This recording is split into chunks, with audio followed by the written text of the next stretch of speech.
What's up, college sports fans? I'm Stuckey. I'm Colin Wilson. I'm Mike Calabrese. I'm Maria Marino. I'm Charlie DiSturco, and we're excited that the Big Bets on Campus brand is launching its very own YouTube channel. You'll be able to find every episode of the BBOC podcast, live shows, and other college sports content on this new channel. Not only will the channel be dedicated to betting on college sports, but you'll also be able to find exclusive interviews with former college athletes, college football power rankings, and updates on other topics like the brand new College Football 25 video game series and the ins and outs of the recruiting trail all the way down to the transfer portal. Whether you're into college football, college basketball, college baseball, or any of the college sports, we are the home for college sports, and BBOC is the channel for you. Make sure you subscribe so you don't miss any of the action. I'll see you there. Welcome to the Fantasy Flex podcast from the Action Network and Fantasy Labs. I'm your host, Chris Raybon, and I'm joined by one of the top fantasy rankers in the business, has been top 5 most accurate over the last 3 seasons in the Fantasy Pros season-long contest, has won the in-season contest 4 times now, the odds maker, Sean Kerner. Sean, what's going on? What's up? I'm excited for this pod. I love this format where we get to kind of talk about pretty much every rookie running back and have like a friendly, draft competition. Oh yeah. So this is our rookie running back episode where we're going to do a 2-man draft, 8 guys each. We'll go back and forth. And there's no real rules. You could draft any running back you want, but we are trying to maximize value versus average draft position. So it's not as simple as, taking a guy like, who am I thinking of? Jonathon Brooks or Trey Benson. I mean, there's not a lot of obvious guys this year, so it kind of works right into it anyway. But we're trying to maximize value through ADP. And the reason we do this is because, and I'll get to the results of last year in a second, but the reason we do this is because, number one, rookie running backs tend to beat their ADP. They tend to be very valuable, whether it's as a handcuff or a late round best ball kind of pick, or a guy you pick up on waiver wires who ends up being a league winner over the a certain stretch of the year for you. So this is one of the ways in which you win your draft late. So really excited to talk about it.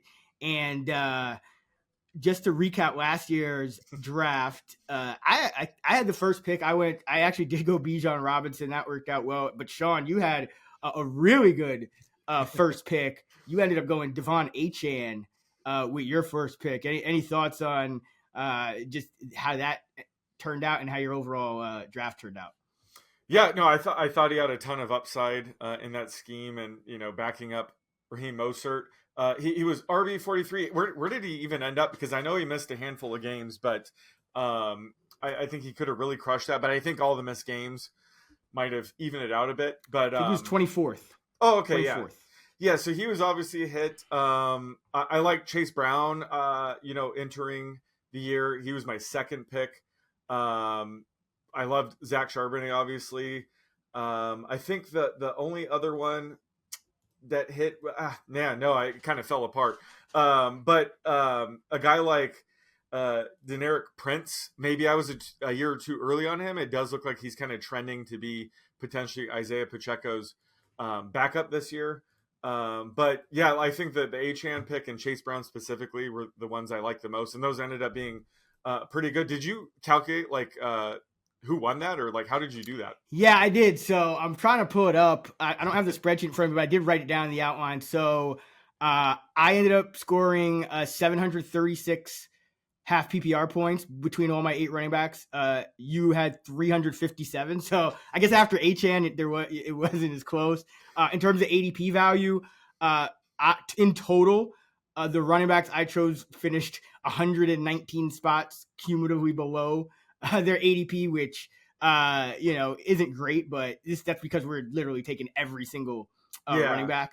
And yours was double that. So yours about minus 238. So you got some work to do. You got to redeem yourself this year. What the hell? Started off really well with H, and I'll just give people the draft order for last year in case you guys are curious.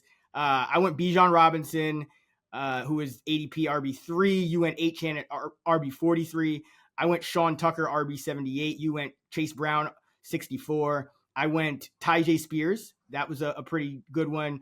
You went Chris Rodriguez, only I think 1 or 2 games for him. Then I went Jahmyr Gibbs, which was another hit. You went with your boy Zach Charbonnet, who is solid, but probably didn't do as well as hoped. Could break out this year. I went Tank Bigsby, still waiting for him. You went Dwayne McBride. Remember that hype train with it was like him, Ty Chandler, Madison, all those guys. That was a clusterfuck. I went Kendre Miller, who actually had like 1 good game, I think, late in the year that saved some of his value. You went Zach Evans. I went Roshan Johnson, who's solid. You went Deneric Prince, another guy, preseason hype guy, didn't pan out. Another one I went with Israel Abanikanda, also didn't pan out, probably won't even make the Jets roster this year. And then you ended it with Evan Hull, who I think played like 1 snap for the Colts and then got hurt. So, a lot of these guys didn't pan out. I think my plan will just be to just draft the best guys. If you got Bijan Robinson, Jahmyr Gibbs, why am I even messing around with ADP? Well, I mean, it's not that easy this year anyway. So, but you can have the first pick. I had it last year. I don't even know why, but so any rookie running back is on the board. I'll give the listeners, just so they have some context, I'll give you some of the early ADPs for some of these guys. Jonathon Brooks for the Panthers is going RB 28. Trey Benson of the Cardinals, 36. Blake Corum of the Rams, 40. MarShawn Lloyd, 45. He's on the Packers. Jaylen Wright of the Dolphins is 47. Kimani Vidal of the Chargers, 53. Ray Davis of the Bills, 55. Braelon Allen of the Jets, 57. And Bucky Irving is 58. He is on the Tampa Bay Bucks. And there's a bunch of more guys. I'm not going to name every one of them, but they're all on the table. The floor is yours. Who you got? I'm going to go with Blake Corum at RB 40. Damn it. Yep. I like the landing spot with the Rams. He was a 3rd round pick, very highly touted prospect out of Michigan. He is coming off a bit of a down season. He had a knee injury in 2022. So, 2023, he was a bit of a disappointment, but I think that should be in the rearview mirror at this point. And he kind of reminds me of like a bulked up Philip Lindsay or even like a Doug Martin type of back, smaller back, but they're really bulky and, they can, run hard, kind of run between tackles. So I think he has a ton of upside on the Rams because he's a Kyron Williams injury away for potential RB2 value, in my opinion. But there's also, a non-zero chance he could leapfrog Kyron. I mean, Kyron was excellent last year, but the Rams backfield tends to be pretty volatile under Sean McVay. I mean, this time last year, we thought Cam Akers was going to be the starting back. Then Kyron took over. Kyron, I loved him as a prospect. I thought he was a really good pass catching back. I think he was a 5th or 6th round pick. So Corum has a better pedigree. There's a chance he could leapfrog him. So I like getting him here at RB 40. Yeah, that would have been the guy I would go with first. I think he kind of sticks out as that clear guy, especially because, the guy that went first at running back in the draft, Jonathon Brooks out of Texas, he's likely to miss games to start the season. So that kind of makes it a little tougher here. There's no slam dunk picks, I think, like a Bijan Robinson, like a Jahmyr Gibbs this season. So could go any which direction here. But I would have definitely gone Corum, and I am high on him in all formats this season for those exact reasons you laid out. With my first pick, 2nd overall of our rookie running back fantasy draft, I'm going to roll with Trey Benson out of Florida State on the Arizona Cardinals. And, there is kind of a little glut of journeyman running backs on that team as well, but I like Benson's chances of getting some early playing time because James Conner is still very good. He's not washed up or anything if you watch him on tape, but James Conner has struggled to stay on the field pretty much every season of his career. He has missed at least 3 games in 5 of the last 6 seasons. So 13 games played in 2022, 13 games played in 2023. So I do think Benson stands out among, guys that I think more situational backs like a DeMercado or who do they got there? Michael Carter, I think, is still there. Tony Jones is there. Like, none of those guys really stick out as a guy that you would give a a substantial workload to. They might come in for some pass down snaps here or there, or, a little situational usage. But I think Benson's a guy who, if Connor misses, 4 or 5 games, Benson has a very good shot at, getting 15 or more touches in a game in each of those games. And we saw down the stretch last year, the Cardinals really leaned in to their run game. They became a very effective running football team, especially once Kyler Murray was back, and it kind of took some pressure off that entire offense and let, didn't allow defenses to just load up on James Conner and the rest of those guys. So Trey Benson, second running back taken in the draft, second running back taken in our rookie running back draft. His ADP is around RB 36, which I think is a little high, honestly, because I do think Connor will open the year as the unquestioned lead back. But in terms of, guys in front of them, a back most likely to go down, I think Benson is near the top of the list, taking advantage of that. Yeah, I think I would say he's the odds-on favorite to lead running backs in fantasy points this year. Ultimately it's going to come down to the health of their starting running back. So in his case, James Conner, if he ends up missing a ton of time, he's going to get more points. But he actually reminds me a bit of James Conner, who he will be backing up. And he's a great runner. He actually only lost 1 fumble his entire college career. So he's just a solid backup who, I think, again, is odds-on favorite with Jonathon Brooks expected to miss the first couple games. All right, third overall pick, your second. Where are you going? All right, well, I'm going to have to go back to the well here and take a Dolphins rookie running back. I'm going to go Jaylen Wright at RB 47. But again, similar to Achane, I think that he is a perfect fit for the Dolphins. He's fast, 4.38 speed, and explosive. So again, he's just a great fit for the Dolphins scheme. And while he's going to start the season as, the number 3 back, clearly behind Raheem Mostert and Devon Achane, this offense has shown it's capable of supporting 2 relevant fantasy backs at a time. So he only really needs one of those backs to miss time to, I think, put up some decent numbers. And with, Mostert's going to be 32 or 33 this year. He's been injury prone. Achane, dealt with injuries last year. I think he could get a couple, spot starts or at least be the number 2 back here. And he's a bigger back, actually. He's 210 pounds and fast. He's proven to be durable. So, long term, he might be a solution for them to have a guy that's healthy all the time. And he's more than capable of handling a 3-down role if needed. So I just love his upside here at RB 47.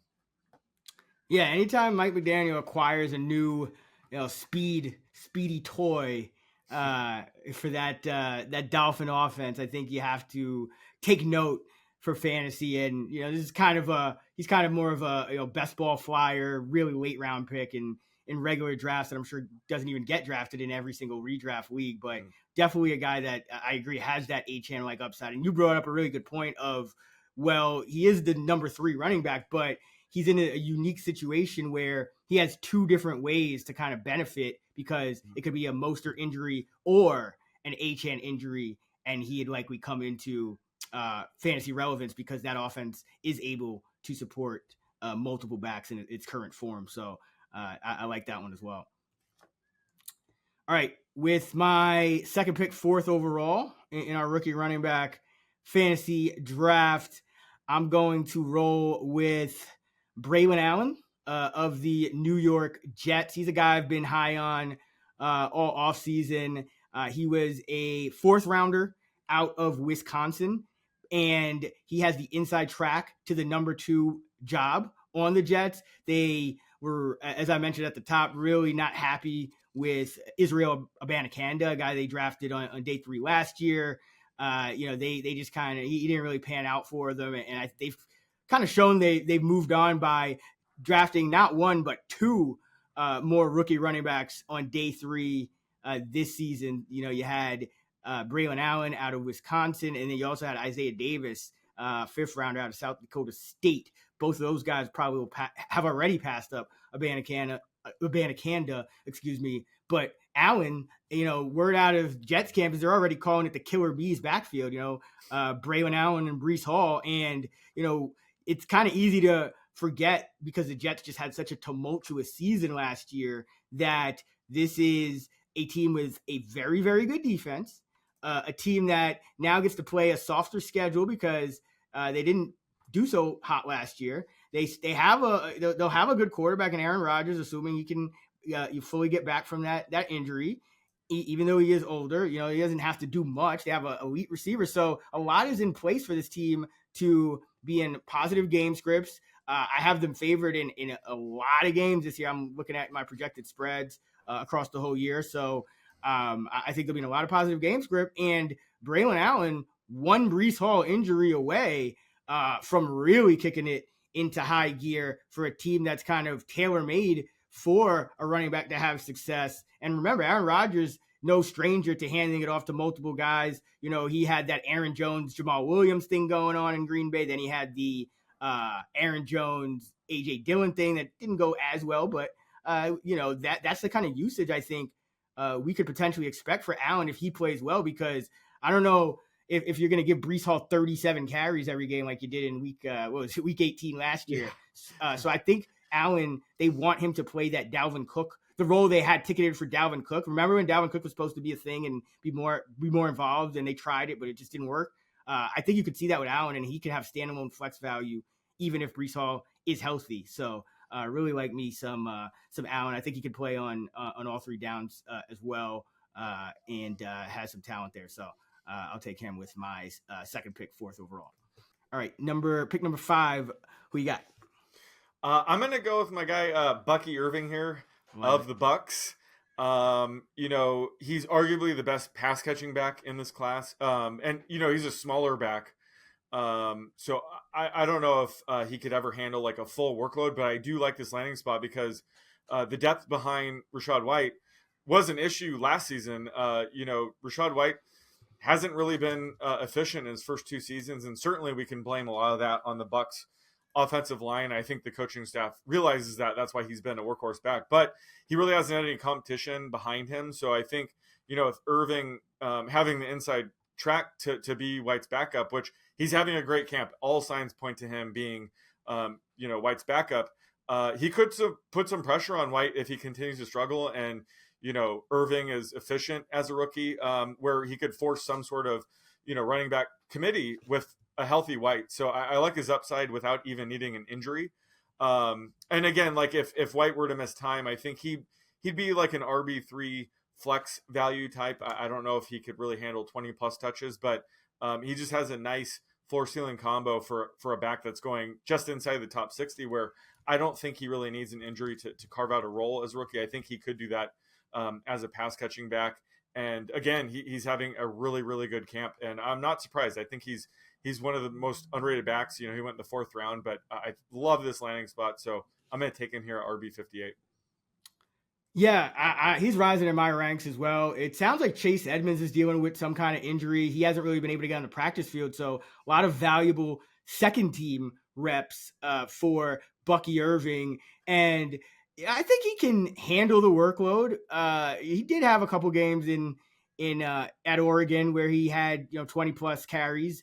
But I think the real issue with him, that the only thing that would probably cap his ceiling, at least in year 1, is he's a terrible pass blocker. So, but that can be a good thing in fantasy. We've talked about this, right? Because if you're a terrible pass blocker, but you're an offensive weapon, they're just not going to make you pass block. When you're on the field, you're going to run a route, and you're probably going to get targeted. So I don't really mind, when rookies are like bad pass blockers, especially if, we're just kind of looking for upside, and, the way they'd probably come into playing time anyway is due to an injury, when there just are less options, and he's going to have to be on the field for those situations anyway. So I think Irving is a rock solid pick. That's actually where I would have gone next had you not taken him. So you already sniped pretty much.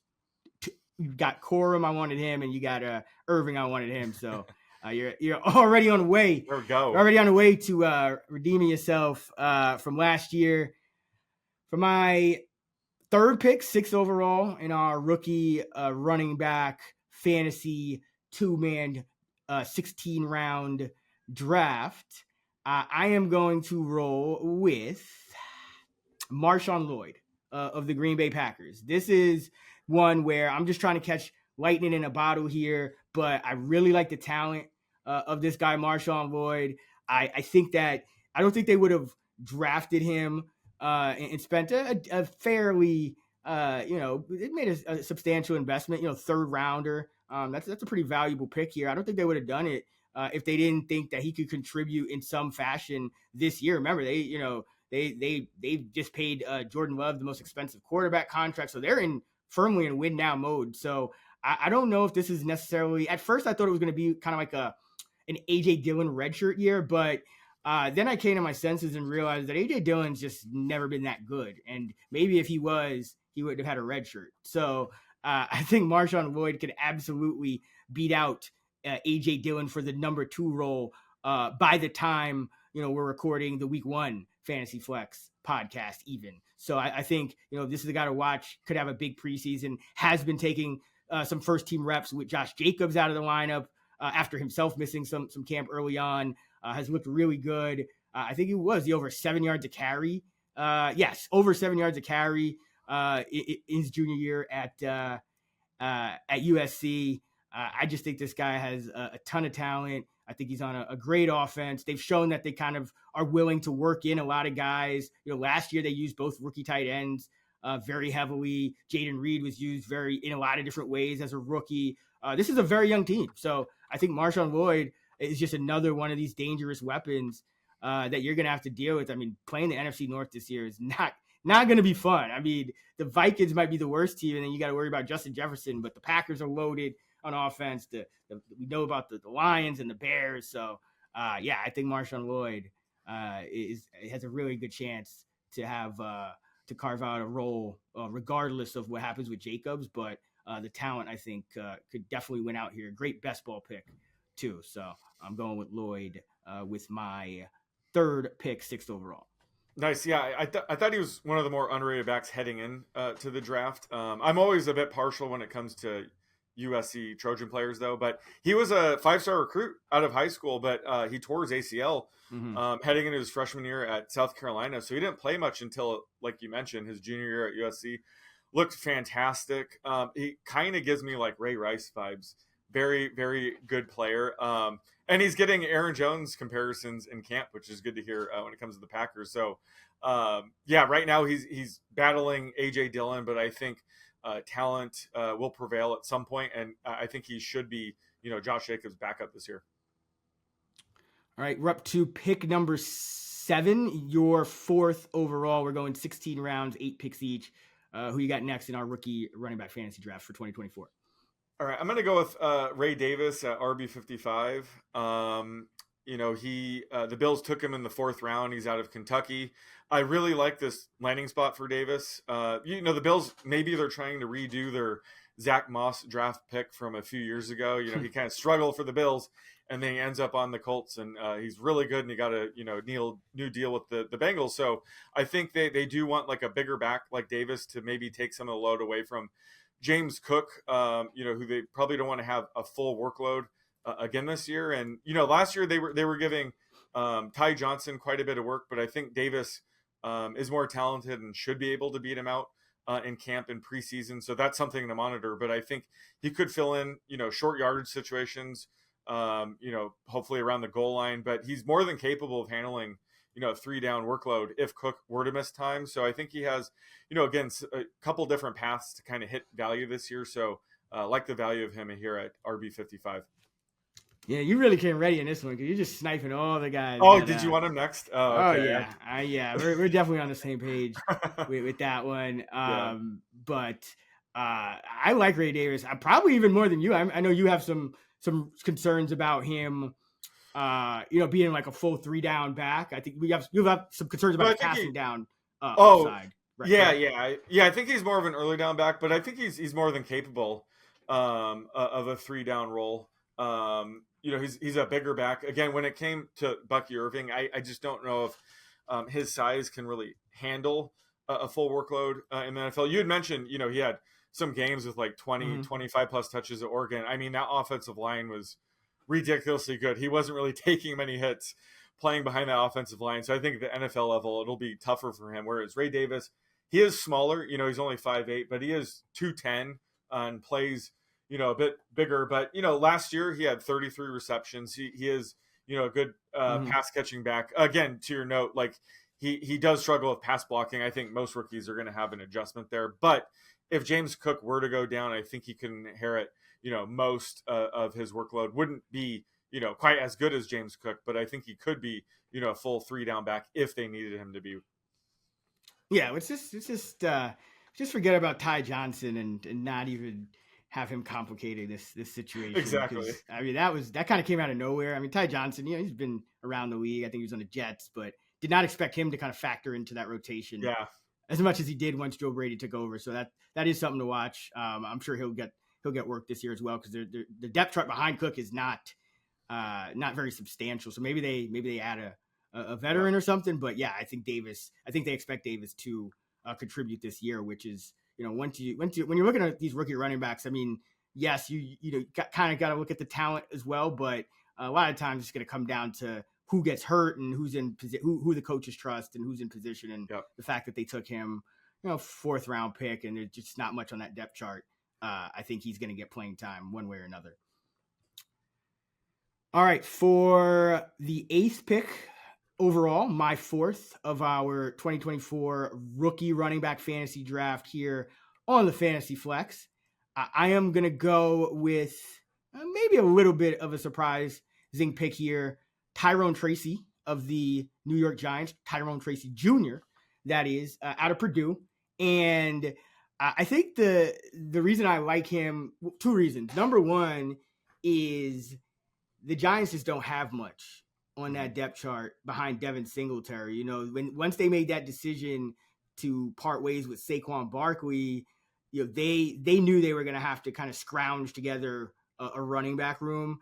They end up getting Singletary, who is expected to be the unquestioned lead back, but it's wide open behind him. Eric Gray, they tried to make him work as a punt returner last year. It just didn't quite pan out. I don't know if he's really made the leap this year either.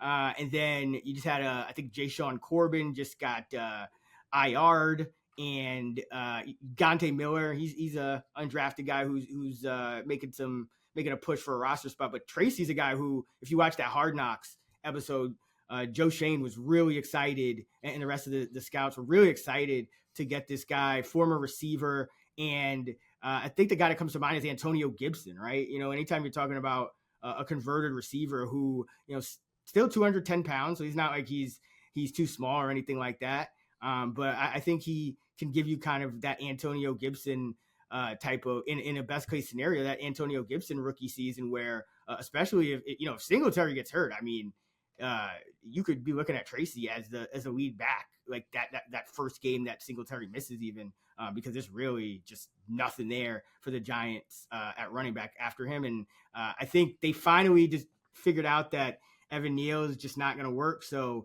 looks like he's probably going to be benched. They got Illuminor, they got Runyon. So the line should be at least a little better than last year. It's still going to be one of the worst in the league, but at least they got some guys who can run block a lot better than they had last year in free agency. So a lot of reasons, I think, to kind of take a flyer here on Tyrone Tracy, especially in best ball. I think he'll have at least a couple games at some point in a year where he flashes some upside, gets some opportunities and flashes some upside.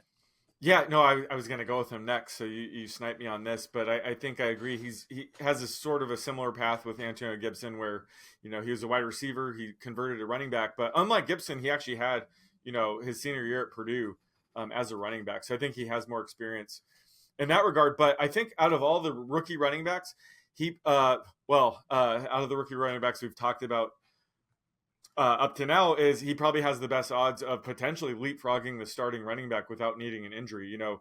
Devin Singletary is, a lock to be the week 1 starter, but from there, Tracy's talented enough, and Singletary, isn't talented enough to really hold him off all season long. So there's at least a chance that he could become an RB3 flex value without even needing Singletary to miss time. He could just outplay him. So I think that he has a very unique path to provide value that some of these other backs need an injury to do.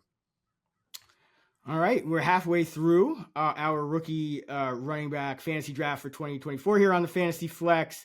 Raybon and Kerner. Kerner started with Blake Corum, RB40 in ADP. I went Trey Benson. Kerner went Jaylen Wright. I went Braelon Allen.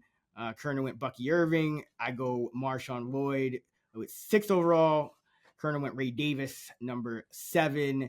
And I went Tyrone Tracy Jr. of the Giants at number 8. Before we get to the second half of our rookie running back fantasy draft, just want to remind everyone that all of our fantasy content will be over at FantasyLabs.com this year. It has all our rankings, our draft tool. We update daily. Also, we'll have all of our in-season stuff, all of our written content, Kerner's preseason DFS projections for all you D-gens out there just itching to go and get back into the DFS flow this August. Those are there as well, or in the models. So, I think it's really important when you're, doing something like preseason DFS to have a reliable projections and models, and Fantasy Labs really corners the market on that. So FantasyLabs.com, and you can get $20 off right now by using the promo code FLEX20 at FantasyLabs.com/flex, FLEX20 at FantasyLabs.com/flex. All right, number 9, your 5th overall pick in our rookie running back draft. Sean, who you got? All right, I'm going to do it. I'm taking Jonathon Brooks here at RB28. I think he's the best running back in this draft class. Watching him in college, he really gives me Todd Gurley vibes. Like, I think he's extremely talented. I thought this was, a decent landing spot because he clearly has the best chances of being the team's lead back without needing an injury. Unfortunately, he is the one that's hurt right now. He's still recovering from his torn ACL in November. So that was a late season tear. So, he's not going to be ready for the start of the season. They've already said that he's probably going to miss the first couple of games. So, and again, like, even when he returns, he might not be 100%. This is a season where the Panthers probably just want to ease him in. There's no real reason to give him a full workload as a rookie. But, I think there's a good chance he's going to be starting by the end of the season. And while RB28 is a bit rich, I'm playing the game here a little bit where I'm projecting him to miss 5 games and be kind of limited this year. And I still think his median projection would be right around RB40. So if I take a -12 here, that's better than, Ray Davis might not even be able to beat out Ty Johnson and finishes the RB80, and I take a minus 25 or 30 plus hit in this game. So I think Brooks, I think RB28 is going to be very tough for him to beat, but he's going to be close enough where I don't think I'm going to eat too much of a loss here. So I'm kind of playing the game here and taking who I think is the best running back anyway in this class. Wouldn't take him in best ball or season-long leagues at RB28, but I think for this contest, at this point, it does make sense. Yeah, and that's the kind of guy who is like, do I want to do it? But I just, it's hard to, it's tough to get behind in terms of the ADP, and you hit the nail on the head. You know how I feel about drafting guys that are going to be injured coming into the year. Every once in a while, you will get a hit and you will get some value, but I just find it as someone who, especially as someone who's, just knee deep in this stuff day in and day out, I can usually just find other ways to construct my roster and still give myself, 17 potential weeks of upside from a player and not have to, rely on stashing a guy that may or may not pan out. Because, you still got Chuba Hubbard there too, who played really well last year down the stretch. And you also got, Miles Sanders, they're paying him a lot of money. He was terrible, but the O-line should be better. So it could kind of be a messy committee where it's not like this guy is like an unquestioned starter who's going to come in and play, get 20 touches the first week he's back necessarily. Like, then I could get behind it in redraft or best ball, more so redraft, because I don't like giving up the games missed in best ball. But in terms of the contest, he's still I think the most talented back in this class, has the draft pedigree. They obviously like him. That team had a lot of holes, and they still were willing to spend a premium draft pick on Jonathon Brooks. So the future is bright, but I think he's a little bit overvalued big picture wise for 2024 in redraft leagues. But in the contest right now that we're doing, just a 2-man draft where we have to take 16 of these guys. Yeah, makes a ton of sense. Yeah. Yeah, now we're kind of getting into that part of the draft where it's like, oof, yeesh, kind of taking flyers and to your point, kind of thinking about, okay, who could kind of beat their ADP here. I'm going to go with Will Shipley out of Philadelphia. I didn't love the landing spot initially. He went to Clemson. I didn't love the landing spot with the Eagles. Obviously, they're planning on, force feeding Saquon Barkley, paid him a lot of money. And you also have Kenneth Gainwell there who played well, for them over the last few years. But I am hearing out of camp that Shipley is turning heads. He is playing well. And I'm even hearing some whispers of potential Gainwell trade rumors.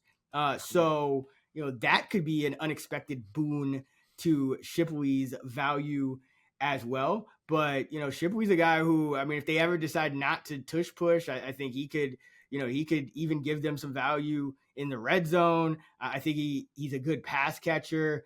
I think he's just an all-around talented guy. And, Saquon Barkley is entering his age 27 season, I believe it is. So, the injury risk, especially with a guy like Barkley, who's a lot of tread on the tires, few season-ending injuries on his resume already.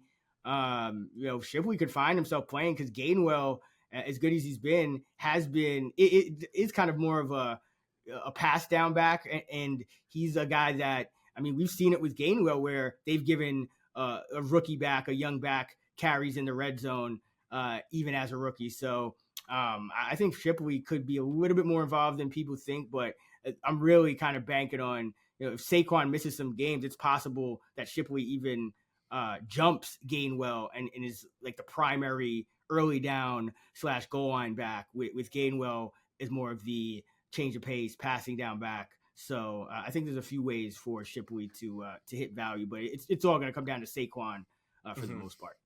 Yeah. He's in a camp battle with Gainwell. It seems pretty even, but you make a great point. If they're floating trade rumors for Gainwell, that's a clear path for him to be Barkley's backup because they don't really have anybody outside of those two backups. So I think especially RB68 in this contest, he has a pretty high floor and a clear path to a ceiling type of season if they do ship out Gainwell. All right, we are up to pick number 11 in our 16-round rookie running back fantasy draft for 2024 here on the Fantasy Flex podcast. Raybon, Kerner's up with pick number 11. Where are you going? So it's getting really rough right now, but I'm going to go with Dylan Laube of the Raiders at RB71. The thing with him is he's a very good pass catching back. He had 68 receptions last season at New Hampshire.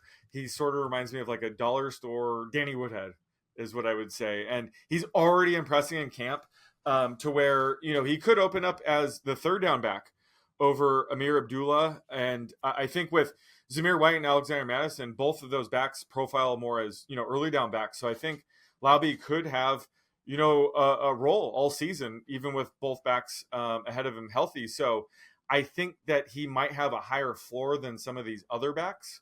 He could kind of clear this number even if White and Madison were healthy all year. This is all, assuming he beats out Abdullah. He might not even play this year. So I'm taking a risk. But I think at RB71 in terms of, this contest, I think he has the highest floor out of these remaining backs and, has a clear path to having some playing time this year. Yeah. He's a guy that, it wasn't really on my radar at first. He was one of the last back selected in the draft, but he's had some positive camp moves, and with Abdullah, there's a chance that maybe they just move on from him. Sometimes you see that with these older veteran backs when you have a younger guy on the roster, and the Raiders clearly are kind of. It's not like they're banking on making a Super Bowl this year or anything. So that spot could open up quick, and he also had you could do some work in the passing game too, because you had what Gallup retire, and Guyton's been hurting. So there's a few different ways he could get on the field, the return game. So, I don't hate it at all. I think it makes sense. We're kind of digging deep here, but this is sometimes how you find, guys in best ball. You're just kind of familiarizing yourself with some of these guys and kind of working out the path to potential value for these guys. So definitely a valuable exercise. Pick number 12, my 6th overall. Let's see. I am going to roll with... I'll buy the dip on Kimani Vidal here. He's a guy who, we thought maybe could challenge for that starting job in camp, but it didn't quite happen. I think he's even been behind Isaiah Spiller at times, but I don't expect that. Yeah, so this is another guy who, might not play very much this year. Came out of Troy, but I do like the athleticism. I think his 40 time was a 4.46 at about 213 pounds. So, 5'8", so he's low to the ground. And the key for me is, first of all, Isaiah Spiller hasn't done much of anything in the league. So, jumping him shouldn't, be an issue. I mean, that could happen as soon as the next practice as we're recording this. It could happen in the first preseason game. So, not worried about that. But the key is Greg Roman is now the coordinator down in LA for the Chargers, and he's expected to make this offense a lot run heavier. And so you're going to have multiple backs kind of mix in. It's not just like the Austin Eckler show like it's been in years past anymore. And then you look at the backs that are ahead of him on the depth chart, and there is a clear path to value in year one for Kimani Vidal. Gus Edwards probably is going to start the year as the lead back. Well, he is 29 years old. He has caught 30 passes in his entire pro career, and he's already 29. So he's not going to give you much in the pass game. He's missed a full season with a serious injury just a few years ago in 2021, and he's on that wrong side of the aging curve for running back, which after 26, 27, it can go downhill very quickly and without warning. So that's one. And then the other guy who has a lot, I think, more long-term upside if he could just stay on the field is J.K. Dobbins. But now he's 26 all of a sudden, and he was drafted in 2020. He had 134 carries that rookie year, and that was the pandemic year. Since then, he's played 9 total NFL games. He's carried the ball just 100 times.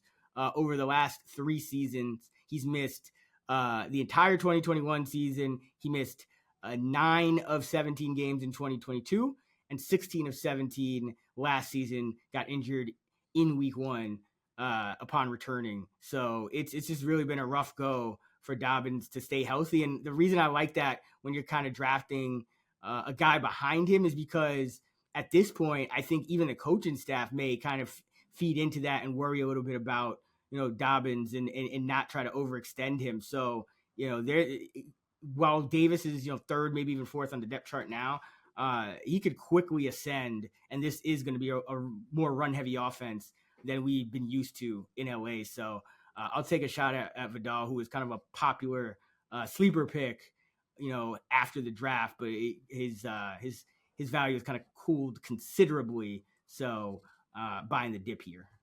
Yeah, I think out of these remaining backs, he certainly has the widest range of outcomes. That's why I was kind of hesitant. And J.K. Dobbins, there was a chance he wasn't going to be ready for camp. The fact that he's already in full pads and looking okay, I've been lowering Vidal's projection a bit. But again, Dobbins is coming back from an Achilles tear, so that's the worst injury for a running back to be coming back from. So it might not be the same J.K. Dobbins. And I think that Vidal reminds me of, Philip Lindsay. And I think that Jim Harbaugh may view him as like a cheaper version of Blake Corum, who he loves, obviously, from Michigan. So, they drafted him with the intention of him, pushing Edwards and Dobbins. So just given how run heavy this team's going to be, even if he opens up as the number 3 back, which I think he will be, there should be potential for him to, have some touches this year. So again, he's a guy that has a wide range of outcomes. Wouldn't shock me if he finishes, RB 80th or takes over as the starting back and finishes in the top 40 or so. So I think for this game, you're definitely taking a risky play here that could pay. Yeah, off. I mean, yeah, his ADP that is still RB53. I do think that's too high, and I agree. It should be lower than that. I think he should be outside the top 64 because he's not in that RB2 position yet. But at this point, I'm just going for upside, and I want a guy who, I mean, by the time we record like the fantasy flex next week, Dobbins and could be done, or Edwards could be done, or you know what I mean? Right. So like things could change very quickly in this backfield specifically. So taking a shot here, but you're up with the number 13 pick overall. Your 7th of our 8 draft picks for our rookie running back draft for 2024. Who you got? I'm going to go with Audric Estime at RB59. The Broncos took him in the 5th round. He's a bigger back. I would say his comp would be like a Deontay Foreman type of back, just a bruiser, early down bruiser. And he's in a logjam. The Broncos running back depth chart's kind of a mess right now. Javonte Williams is, probably the lead back going into the season. And then you have Samaje Perine, the pass catching specialist, and then Jaleel McLaughlin, more of the change of pace home run threat type of back. So I think if Javonte Williams were to miss time, Estime would be the potential candidate to take over most of his touches with, Perine and McLaughlin certainly seeing an uptick in their touches, but, having their defined roles. So I also think that this wide open depth chart does give Estime, a path to upside, potentially leapfrogging some of these backs. So he certainly, again, he has a low floor. Like he could just be stuck as the RB4 all season long and everybody's healthy. And I'm going to eat like a -30 here. But I think that, he has a skill set similar enough to Javonte Williams where, he could have a couple spot starts or two throughout the season. So I think he's a risky pick, but the Broncos took him for a reason, and I think they do want him to kind of compete with Williams. And I think you've mentioned, is Perine like on the trade block or something like that? Like if he were to be out of town, I think that'll help as well. So I think that they might try to trim the fat a bit when it comes to this depth chart, which would help Estime. But I just think that he has a skill set that overlaps a bit with Javonte Williams, where I guess I'm comfortable enough to take him here at RB59. Yeah, I think Perine's another one of those guys. Could kind of be like an Abdullah situation where he did have a big role last year, but there's always a chance if they feel like, hey, maybe we want to get a look at these younger guys. I mean, Javonte's still young, second year coming back off that injury. I'm personally not investing in him. I'm down on him, but the Estime pick is one of the reasons, because I think Estime's skill set probably overlaps with Javonte Williams's the most. So there's some danger where if Williams, who I don't think he cracked 4 yards a carry after like the first month of the season or something like that last year, if he continues to fail to rebound from that injury, there's a non-zero chance that he gets leapfrogged by a guy like Estime, and he could be even a healthy scratch on game days if they keep Perine, and Perine would be the pass down back. McLaughlin is also a contender for that, featured role, or at least a bigger role as well. But the fact that they had McLaughlin, they had Javonte a year removed from the injury, and they had a pretty solid hurry up, pass down back in Perine. They had all their spots filled, and they still not much draft capital to speak of, especially taking a quarterback early, and they still went out of their way to go get Estime. I think that kind of speaks volumes, and he's back at camp and apparently looking good. So yeah, I was going to take, that was another guy I was going to take next. You sniped me again. Well, who are you taking now? I mean, there's not much left. Yeah, so I'm going to kind of play just a little game theory here.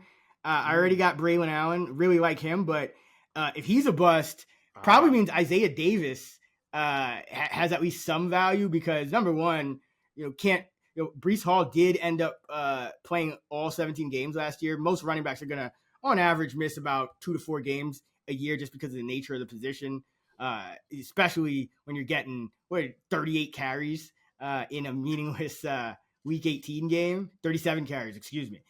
So I think he's trying to get that 1,000 yards, but I just think this Jet offense, like Aaron Rodgers and is getting all the hype, and how is this comeback going to look? But remember, this Jet team, great defense, 41-year-old quarterback coming off an Achilles tear, and an offensive coordinator who, if he's got to just call a diverse passing offense, it still could be a little weird with Hackett. So I think this could be a very run-heavy team. And, I mean, if Breece Hall misses time, I think both of these guys, Allen and Davis, will have a significant role. I think Abanikanda is the guy that's probably on the outs. So I'll roll the dice here with Davis. The ADP is he like off the board? I don't even think he has an ADP. Yeah, what are we gonna do with that? We'll just take whatever the last running back is. So it looks like that's we'll just give him 101, I guess. Okay. Yeah, that's fair. Yeah. So yeah, that'll be for like Rasheen Ali, Keilan Robinson, Jace McClellan, Isaiah Davis, guys like that. They don't have an ADP. We'll just give them a value of 101, or we could go with the last running back on the list, which I think 101 is fine. We'll just do it that way. Okay.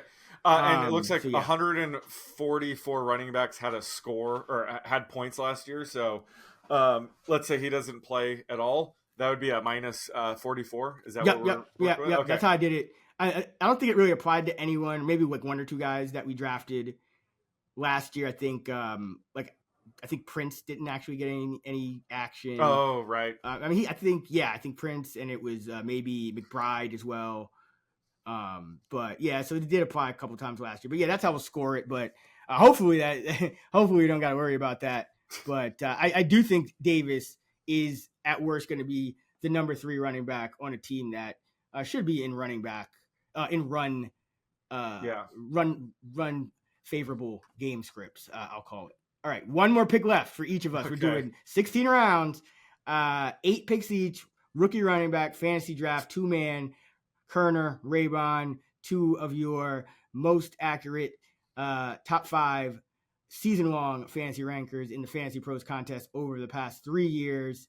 We're going deep in the weeds here, but did have some hits last year. It was a valuable exercise, I think, especially if you're a best ball drafter or you're just looking to handcuff somebody, or just just maybe find a league winner late in your draft. So one more pick, make it good. Who you got? All right. Well, I'm actually going to be pretty risky here, and I'm going to take a guy that actually has an ADP, and it's Isaac Guerendo at RB81. And the Niners took him in the 4th round, so I think they want him to compete with Elijah Mitchell, maybe Jordan Mason to be Christian McCaffrey's backup. However, Guerendo just suffered a hamstring injury where he's probably going to be sidelined a few weeks. I don't know if he's going to get any preseason work. But Mitchell also strained his hamstring. McCaffrey's hurt as well. So there's already a lot of injuries hitting the Niners depth chart. But I think that the thing with Guerendo, his hamstring might be 100% healthy before he would even need to see snaps with a potential, McCaffrey injury, which is why I'm taking him. I think he does have that injury upside if he does end up being the backup. But I think that just given the fact that he probably won't see any preseason snaps, I think he'll make the team. I think, whenever the Niners are up by 20 plus points and it's blowout time, they're going to try to save Christian McCaffrey. I think that's when they're going to want Guerendo to get some touches, some 4th quarter touches. We've seen Elijah Mitchell in the past post some decent numbers, just getting a 4th quarter himself when they're ultra run heavy. So I think the fact that Guerendo won't have any preseason reps, they're going to want him to get some reps when he can in season, even when McCaffrey's healthy. So I think that's a sneaky path for him to get. Like, I think 20 fantasy points is what he needs to get around RB80. So I think that's kind of a sneaky path for him to have a floor here and hit his ADP. And he does have the upside. If McCaffrey, knock on wood, does miss extended time, I think there's a chance he and Mitchell could split work, or he ends up being the starting back. But I think he's very talented. Again, they took him in the 4th round. He's in the Shanahan offense, which means it's already a great scheme, a great system for running backs. So I'm kind of shooting for some upside here. He might not get a touch all season. I'm going to eat minus 60 here for the contest. But I think at this point, I got to take a risk, and he's the guy I want to take that risk on. Yeah, I mean, it's I definitely see the logic there. Probably had to talk yourself into it a little bit because absolutely. This is a Super Bowl bound team. They might just not take McCaffrey off the field, and if they do, it'd probably be Mitchell. But he hasn't stayed healthy, so there could be an opening there. I heard Jordan Mason's been making some mistakes in camp, so maybe he's maybe his job is a little bit at risk as that number 3 guy. But yeah, fourth round is nothing to sneeze at.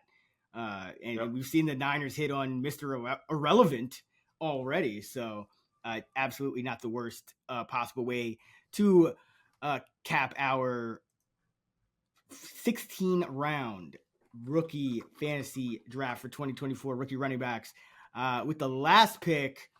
So if he didn't just get hurt, I would have probably took my guy who's not, I don't even see him written down as a potential on the board in our outline, but I would have probably taken Sione Vaki of the Lions, but he sustained an injury in practice, so I don't necessarily want to go there. So I'm going to take another guy who I think has no ADP, and I do think he could be active on game days from week 1 and for the entire season, and that's Keilan Robinson of the Jacksonville Jaguars. He went in the late in day 3, but he's a guy who out of Texas could be kind of a Jamal Agnew type guy, very good kick returner in school. And the Jaguars, they didn't bring back Agnew. They're looking for kind of that kind of guy. And, you and I have both talked about how Travis Etienne is great, but they probably do want to get him a few more, breathers throughout the course of a game. And Tank Bigsby still hasn't panned out. And Etienne's going to have enough of a workload to where you could use a guy like Robinson, who's more of a, I would say like a Tavon Austin-y movable chess piece running back, but like can move around, maybe play in the slot, return kicks, do it all. So, maybe he gets me 6 on a return, and that's how I end up, beating ADP and it works out for the contest. And that's the only thing he does all year, but I could see him getting some snaps at running back with Bigsby and, who else is there? Dearness Johnson. If they want some explosiveness in that offense, and they might need some because they got some bigger bodied guys like Gabe Davis, Brian Thomas, Evan Ingram. If they want some speed on the field, 5'8", 191, Robinson. I think he's gonna be active. I think he's gonna play a role one way or another. So I'll go with him to close it out. Yeah, I think he could be like a home run threat, like a Jaleel McLaughlin or Keaton Mitchell type, where he doesn't get many touches, but he could, break a long one or score a touchdown. Where even if he's the 4th running back, could have some games where he hits. All right, and that will close it out. And to recap, Kerner started our rookie running back draft for 2024. Blake Corum at RB 40. I went Trey Benson, RB 36. Kerner, Jaylen Wright of the Dolphins, RB 47. Then I went Braelon Allen of the Jets, RB 57. Kerner with the number 5 pick went Bucky Irving. Number 6, I went MarShawn Lloyd. 7, Kerner went Ray Davis. 8, I went Tyrone Tracy.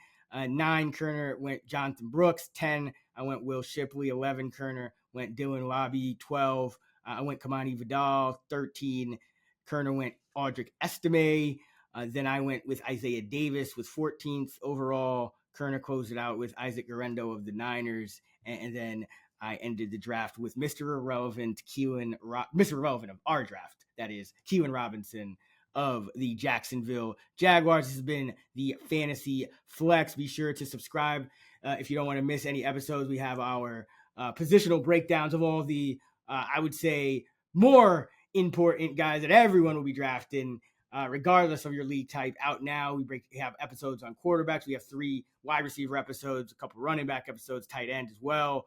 So be sure to check those out. FantasyLabs.com for all of our rankings and fantasy football content. You can find Kerner on X at @_oddsmaker. I'm at Chris Raybon. We're at those same handles on the free award-winning Action Network app. Until next time, let's get this money.